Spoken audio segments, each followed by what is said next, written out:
Wahabi ini umat Islam melakukan amalan dasarnya kias. Apa kata dia? Bid'ah. Mengapa? Nggak ada hadisnya, tapi kiasnya ada. Kok dibid'ahkan? Rasulullah gak membid'ahkan. Nah, hadis Ibnu Abbas ini yang diambil oleh Imam Syafi'i.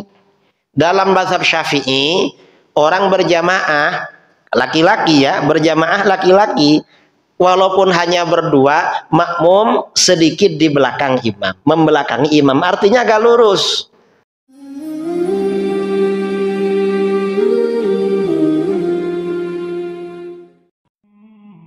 Atau misalnya ya, dalil qiyas, menyakiti orang tua yang dilarang di dalam Al-Quran itu caranya dua. Apa? Fala taqul lahuma uffin, berkata uff. Apa uff itu? Berkata hus atau his, hus, atau berdesis, atau sikap yang menampakkan bosan merawat orang tua. Yang kedua, wala tanharhuma, membentak orang tua. Kalau ada orang nggak berkata hus, huf, dan tidak membentak, tapi memukul orang tuanya, boleh enggak? Ya haram juga, sama dengan ini. Atau misalnya ada orang ya tidak berkata hus, tidak membentak, tapi dia melakukan tindakan yang membuat orang tua malu. Kira-kira durhaka apa enggak? Durhaka juga. Misalnya dia laki-laki menikahi seorang perempuan yang di daerahnya terkenal nakal, orang tuanya bisa malu. Kira-kira haram apa enggak? Nikahnya sah, tapi dilihat dari orang tuanya sakit hati, memalukan, gak boleh ini durhaka pada orang tua. Atau melakukan tindakan yang membuat orang tua malu, gak boleh juga, karena menyakiti. Atau melakukan tindakan yang membuat orang tua susah, gak boleh juga. Dikiaskan dengan ini. Ini kias.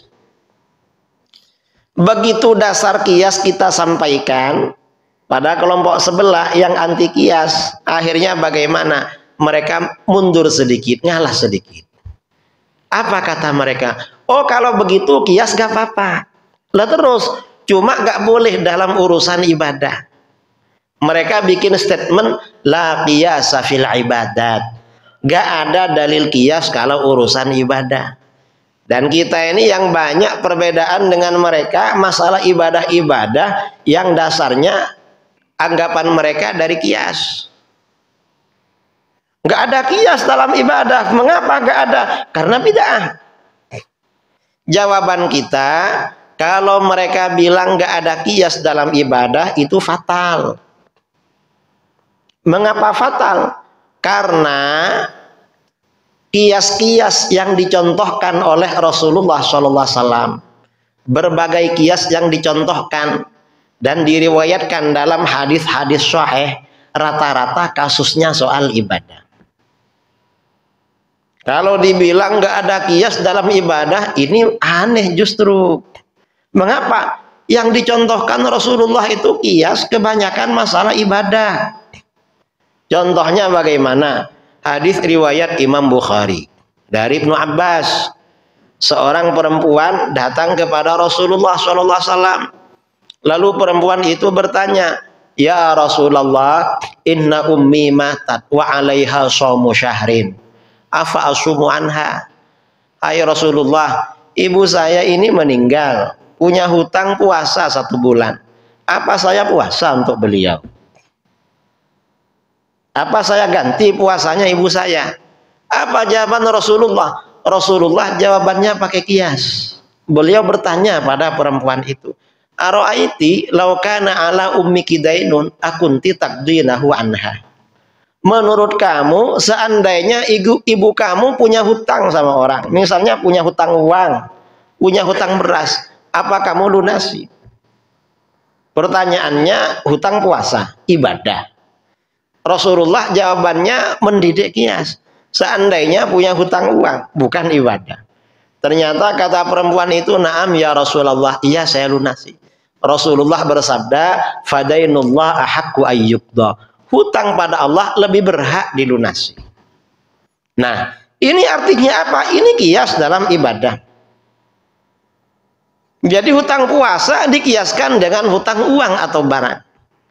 Berarti berlaku kias dalam ibadah, kata para ulama. Ini contoh lagi ya. Kias dalam bab haji ada juga. Seorang laki-laki datang, ya Rasulullah, hadis riwayat An-Nasa'i, inna abi mata walam yahujja afa ahujju anhu. Ayah saya meninggal dan belum sempat berhaji, apa saya hajikan? Rasulullah tanya sama dia, ara'aita law kana ala abika dainun akunta qadaitahu an. Menurut kamu seandainya ayah kamu punya hutang, apa kamu lunasi? Kata laki-laki itu, na'am ya Rasulullah, iya saya lunasi. Rasulullah bersabda, fadainullah ahakku, hutang pada Allah lebih berhak dilunasi. Haji ini ibadah, ternyata dikiaskan dengan bukan ibadah. Artinya apa? Kias dalam ibadah ini berlaku, saudara, bukan tidak berlaku. Dalam hadis lain misalnya puasa. Hadis riwayat Imam Ahmad, Abu Dawud, Tirmidzi, Nasa'i. Dari Sayyidina Umar, Sayyidina Umar berkata, hasyashtu yauman faqabbaltu wa ana sha'im. Suatu hari saya ini girang, senang. Karena senang, maka saya cium istri saya. Padahal saya puasa. Laki-laki ini kalau happy, kalau senang, hormonnya bisa naik. Syahwat, mencium istrinya. Makanya orang yang senang itu biasanya aktif dengan istrinya. Tapi kalau sumpek, laki-laki kalau sumpek gak syahwat. Dan sumpek jangan lama-lama, karena bisa impoten kalau lama-lama. Akhirnya kerjanya mancing biasanya. Malam-malam mestinya tidur sama istrinya cari ikan. Cari ikan di rawa-rawa di mana. Kan begitu biasanya. Dan kata Sayyidina Umar, suatu hari saya ini girang mencium istri. Akhirnya apa? Fa'ataitu Rasulullah sallallahu alaihi wasallam fakultu. Aku mendatangi Rasulullah, aku berkata, ya Rasulullah, laqad sana'tul yawma amran 'azima. Hai Rasulullah, hari ini saya melakukan kesalahan besar. Apa? Qabbaltu wa ana sha'im. Saya mencium istri saya padahal saya puasa. Apa jawaban Rasulullah? Rasulullah jawabannya pakai kias. Pakai tanya. Kata Rasulullah, ara'aita law tamatmatta bima'in wa anta sha'im. Menurut kamu, seandainya kamu berkumur dengan air sedangkan kamu puasa, kira-kira puasanya bagaimana? Kata Sayyidina Umar, la ba'sa ya Rasulullah. Ya gak apa-apa puasa saya Rasulullah. Berkumur dengan air gak batalkan puasa. Kata Rasulullah, falima idzan. Kalau begitu kenapa? Artinya apa? Mencium istri hukumnya sama dengan berkumur dengan air. Kalau berkumur tak batal, maka mencium tidak batal. Itu kalau cuman biasa. Cuma kalau istrinya berdandan duluan, pakai bedak pengharum, berarti berkumurnya pakai pasta gigi. Kalau menciumnya bangun tidur, ya belum apa-apa, berarti gak pakai pasta gigi. Kalau berkumur pakai pasta gigi, agak makruh-makruh itu. Karena harum. Kalau lebih dari mencium berarti bukan berkumur. Apa? Itu namanya minum. Kalau minum membatalkan puasa. Nah, ini artinya apa? Kias dalam ibadah, saudara. Artinya kias dalam ibadah itu ada. Jangan dibilang nggak ada. Karenanya para sahabat ibadahnya juga pakai kias.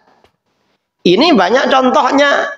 Dan para sahabat kalau kiasnya benar dihargai oleh Rasulullah dan didoakan. Ini contoh ya, hadis riwayat Imam Ahmad dari Ibnu Abbas radhiyallahu anhu. Ibnu Abbas berkata, ataitu Rasulullah sallallahu alaihi wasallam fi akhiril lail. Aku mendatangi Rasulullah sallallahu alaihi wasallam pada akhir malam. Ibnu Abbas ini biasa keluar masuk rumah Rasulullah. Mengapa? Salah satu istri Rasulullah ini ada yang bibinya atau makciknya Ibnu Abbas, yaitu Siti Maimunah. Siti Maimunah ini saudarinya ibunya Ibnu Abbas. Jadi biasa malam siang keluar masuk di rumah bibinya. Karena di akhir malam Rasulullah lagi sholat tahajud, fasallaitu khalfahu. Aku sholat di belakang Rasulullah. Melihat aku sholat di belakangnya, fa akhadha biyadi fajarrani faja'alani bihidha'i. Rasulullah mengambil tanganku, lalu aku ditariknya, dijadikan lurus dengan beliau. Karena sendiri.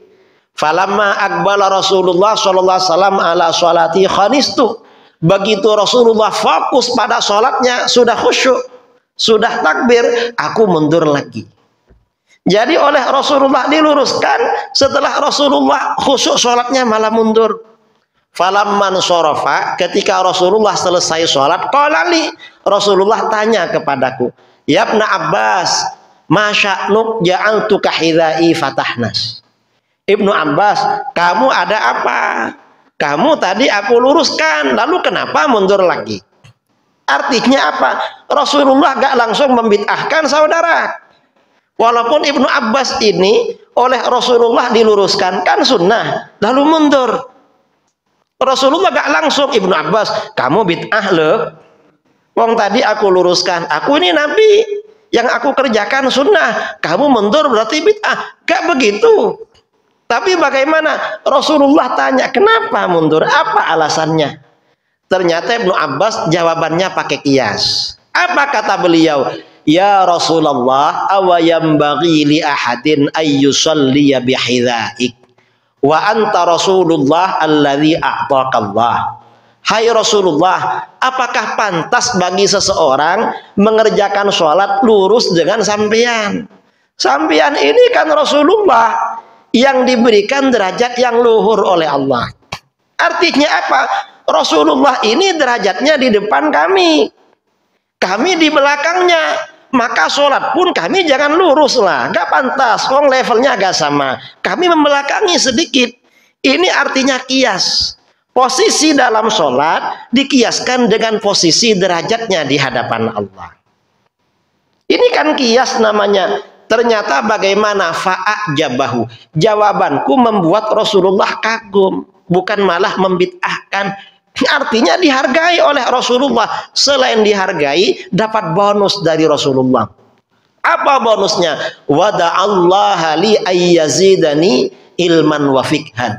Rasulullah mendoakan aku kepada Allah agar aku ditambah ilmu pengetahuan dan pemahaman dalam agama.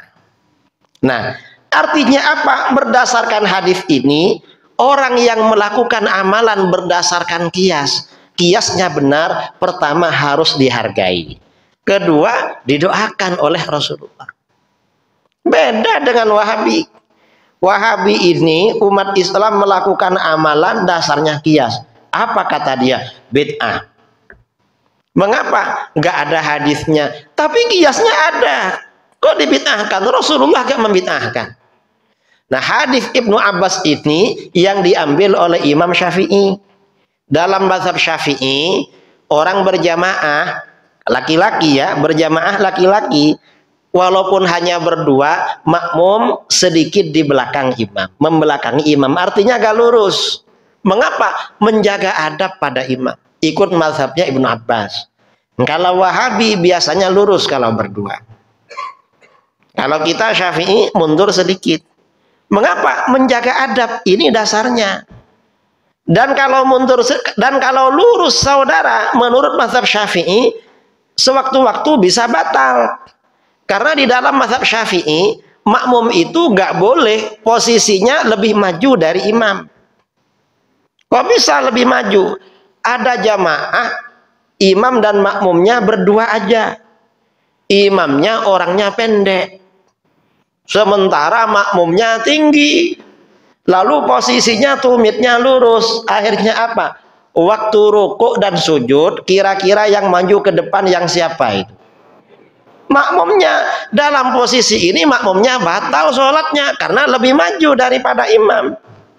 Makanya kata Imam Syafi'i, ya mundur dikit lah agar gak lebih maju.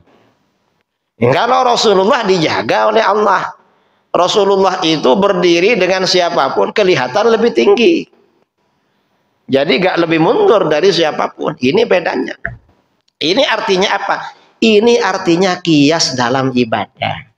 Artinya kias dalam ibadah itu ada, saudara, bukan nggak ada. Yang menolak kias itu pada masa ulama salaf dulu, pertama kali yang menolak kias aliran sesat.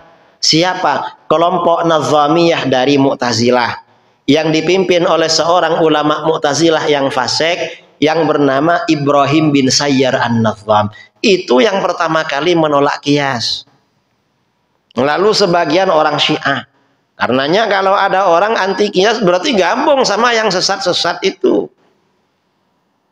Yang kita ini melakukan kias. Itu kias pada masa Rasulullah. Setelah Rasulullah wafat, para sahabat melakukan kias. Ini contohnya apa? Ibadah haji. Kita ini kalau haji atau umroh biasanya berpakaian ihram dari mikot. Kalau dari Madinah biasanya pakaian ihramnya dari mana? Bir Ali. Itu dulu namanya Zulhulaifah. Di kitab-kitab hadis ya Zulhulaifah. Mengapa dinama Bir Ali? Beberapa puluh tahun yang lalu, karena di Zulhulaifah ini krisis air, airnya repot. Ada orang kaya namanya Pak Ali membuat sumur di situ. Bir itu artinya bukan minuman bir, saudara. Bir itu bahasa Arab bi'r. Bi'r itu artinya sumur. Bir Ali artinya sumurnya Pak Ali. Tapi bukan Pak Ali Pekanbaru. Entah Pak Ali dari mana itu. Kan dari sinilah. Ya, bangun sana. Nah, ini ada mikot yang dasarnya kias. Di mana? Diriwayatkan dalam hadis Bukhari dari Abdullah bin Umar. Lamma futiha hadzanil misran atau Umar.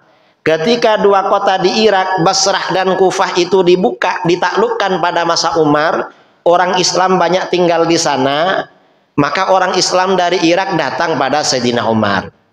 Lalu mereka bilang, faqalu, ya Amirul Mukminin, inna Rasulullah sallallahu alaihi wasallam hadda li ahli Najdin qarnan. Rasulullah dulu membuat batas mikot penduduk Najd itu daerah Qarn. Najd itu timur Madinah. Sedangkan Irak ini kan juga timur Madinah, cuma ke utara. Apa namanya kalau timur utara itu? Hah? Timur laut ya. Arah timur laut Madinah. Kata penduduk Irak, wa innahu jaurun an tariqina. Daerah Qarn itu jauh dari rute kami, Amirul Mukminin. Wa inna in aradna dzalik syaqqa alaina. Kalau kami harus ke daerah Qarn dulu, ini berat buat kami. Karena nambah rute. Ini gimana?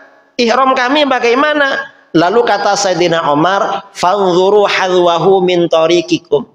Coba kalian lihat daerah yang lurus Qarn dari rute kalian. Dari Irak itu yang lurus bagaimana? Ternyata yang lurus itu daerah Dzatu Irkin. Akhirnya apa? Fahaddalahum dzata irkin. Lalu Sayyidina Umar membuat batas mikot untuk penduduk Irak itu daerah Dzatu Irkin. Karena lurus dengan Qarn. Dasarnya apa? Pakai kias.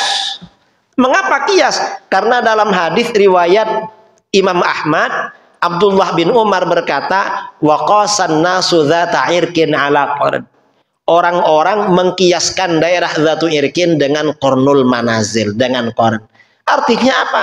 Ibadah haji penduduk Irak dasarnya kias mikotnya. Kita di Indonesia gak lewat Irak pesawatnya.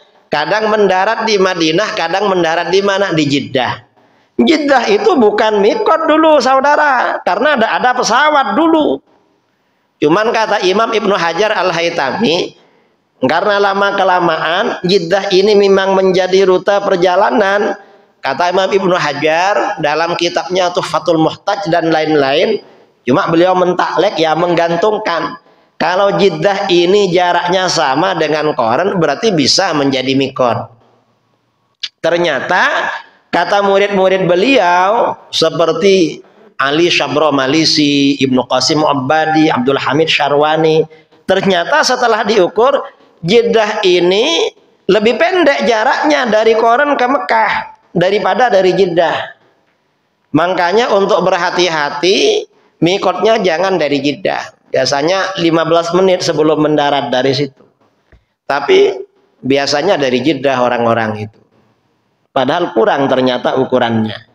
Ini kias gak lengkap. Tapi gak apa-apa lah, sebagian ulama memfatwakan begitu. Ini artinya dalil kias. Artinya apa? Dalil kias itu saudara berlaku dalam ibadah. Ini contoh lagi ya kias dalam ibadah. Sholat qobliyah ba'diyah. Yang kita tahu sholat qobliyah ba'diyah ini sholat maktubah yang ada. Sholat 5 waktu. Zuhur, asar, maghrib, isya, subuh, Jumat. Ternyata sebagian sahabat dulu sholat qobliyah ba'diyah ini berlaku bagi sholat id. Mengapa ada sholat qobliyah ba'diyah? Dikiaskan dengan sholat 5 waktu. Diriwayatkan oleh Imam Abu Ya'la dan At-Tabrani dari Imam Ayyub. Ayyub berkata, Ra'aitu Anas bin Malikin wal Hasan yusalliyani qabla al-'id qabla an yakhrujal imam. Aku lihat Anas bin Malik dan Hasan Basri salat qabliyah id sebelum imam datang. Wa ra'aitu Ibnu Sirin taraka dzalik. Sementara Ibnu Sirin enggak melakukan. Anas bin Malik, Hasan Basri sholat qabliyah. Mengapa sholat qabliyah id? Dikiaskan dengan sholat 5 waktu. Jadi dasarnya kias. Kok tahu kalau dasarnya kias? Ada penjelasan dari Sayyidina Ali. Sayyidina Ali ketika menjadi khalifah akan menjadi imam sholat id. Begitu sampai di tempat sholat, orang-orang lapor, ya Amirul Mukminin, annasu shallau qablal id. Hai Amirul Mukminin, orang-orang tadi sholat qabliyah. Gimana hukumnya? Apa gak bid'ah itu? Kok sholat qabliyah? Sayyidina Ali gak jawab. Sayyidina Ali langsung jadi imam as-sholatu jami'ah. Ngimami sholat id. Habis sholat beliau khutbah. Selesai khutbah, ternyata orang-orang sholat ba'diyah. Akhirnya orang-orang laporan, ya Amirul Mukminin, adnas yusallun ba'dal id. Itu orang-orang sholat ba'diyah lagi, gimana hukumnya? Ternyata apa? Kata Sayyidina Ali, sa'altumuni anis sunnah. Apakah kamu bertanya kepadaku tentang sunnah Rasul? Kalau kamu bertanya sunnah apa enggak itu, fa inna Rasulullah SAW maka na yusalli qabla al-'id wala ba'dahu. Kalau tanya sunnah, Rasulullah gak pernah sholat qabliyah ba'diyah id. Tapi kalau kamu nyuruh aku melarang mereka, aku gak akan melarang. Mengapa? Yang melarang sholat di dalam Al-Quran itu Abu Jahal. Kalau aku melarang, berarti aku seperti Abu Jahal. Di dalam Al-Quran, ara'aital ladzi yanha 'abdan idza shalla. Tahukah kamu seseorang yang melarang seorang hamba ketika sholat? Siapa itu? Abu Jahal. Artinya apa? Sayyidina Ali gak berani melarang orang melakukan ibadah yang dalilnya kias. Ibadah sholat. Mengapa? Yang suka-suka melarang sholat dalam Al-Quran Abu Jahal. Nah, karenanya kelompok-kelompok yang suka melarang amalan yang dasarnya kias berarti ikut mazhabnya Abu Jahal. Ini saudara, ini namanya dalil-dalil ahlus sunnah wal jamaah. Jadi dalilnya ada 4, Al-Quran, hadis, ijma, qiyas. Nah amalan kita ini sebagian dasarnya sunnah, sebagian qiyas. Kalau amaliyah sehabis sholat, zikir bersama itu sunnah dasarnya bukan qiyas. Doa bersama sunnah dasarnya bukan qiyas. Bersalaman habis sholat sunnah juga bukan qiyas. Bukan qiyas. Yang qiyas ini maulid Nabi. Maulid Nabi ini dasarnya qiyas. Kalau Imam Ibnu Hajar Al-Asqalani dikiaskan dengan puasa Asyura. Kalau Imam Jalaluddin As-Suyuti dikiaskan dengan akikahnya Rasulullah SAW. Jadi pakai qiyas. Dan jangan disalahkan ini. Karena ada ya sebagian orang Wahabi. Kira-kira sebulan yang lalu saya maulid Nabi di Bandung. Orang tanya, Kiai, ini ada tetangga baru-baru ini sudah gak mau diajak salaman habis sholat. Kalau diajak salaman marah-marah dia. Kenapa? Katanya bid'ah. Kok salaman bid'ah? Seandainya kita habis sholat langsung bisik-bisik sama kawan. Habis ini mau ngopi di mana? Bid'ah enggak kira-kira? Ya. Kan sudah salam, apa kalau habis ini ngopi-ngopi? Kira-kira masuk neraka enggak? Ngajak ngopi? Enggak kan, apalagi cuma salaman. Setelah salaman, ngopi ya habis ini. Kan nggak apa-apa itu. Mengapa nggak apa-apa? Nah, para sahabat ini habis sholat salaman, saudara. Hadis riwayat Imam Bukhari, ini terakhir ya, riwayat Imam Bukhari. Dari Abu Juhaifah radhiyallahu an. Kharajan Nabi sallallahu alaihi wasallam bil hajirah alal batha. Nabi SAW keluar pada waktu terik panas matahari ke daerah Batha. Fatawadda, lalu Rasulullah wudu. Summa shalla zuhra rak'atain wal asr rak'atain. Lalu Rasulullah sholat zuhur asar dua-dua di jamak qashar karena waktu itu ibadah haji di Mekah. Para sahabat bermakmum maksudnya. Wa baina yadayhi anazatun. Di depannya ada tongkat. Selesai sholat, falamman sharafa, ketika selesai sholat, akbalan nas, orang-orang menghadap pada beliau. Faja'alu ya'khudhuna yadayhi wa yamsahuna biha wujuhahum. Lalu para sahabat mengambil kedua tangan beliau diusapkan ke wajah mereka. Dan kalau tangan diusapkan ke wajah, ini artinya apa? Artinya bersalah. Cuma karena yang disalami orang besar, dicium tangannya saudara Rasulullah. Bersalaman. Rasulullah mau disalami. Wahabi gak mau disalami habis sholat. Siapa dia gak mau disalami? Oh, Rasulullah mau. Kata Abu Juhaifah, rawinya, fa'akhadtu yadahu. Aku ambil tangan beliau. Kemudian wa wada'tuha ala wajhi, dan aku taruh tangan beliau pada wajahku. Berarti kan salaman mencium tangan.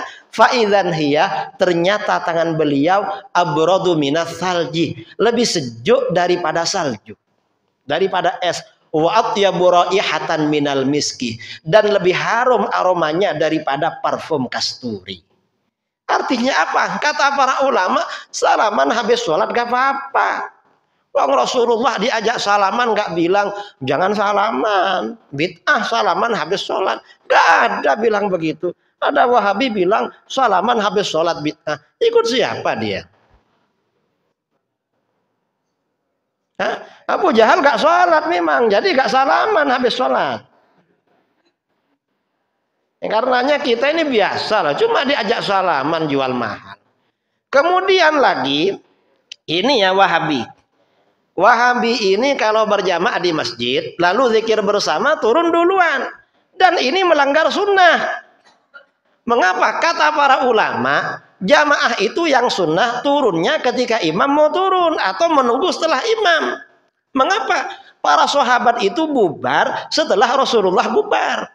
Ini Wahabi bubar duluan. Keluar duluan. Ikut siapa ini? Kacau mereka ini saudara. Menolak dalilnya orang, dia yang gak ngerti dalil. Gak ngerti. Makanya kalau ada sholat berjamaah, lalu zikirnya bersama, lalu turun duluan, bukan karena uzur, meninggalkan sunnah ini. Tapi bukan Wahabi. Kadang nakal aja memang mau wiritan. Cuma kalau terus-terusan dan ikut Wahabi, ya entah ikut siapa itu.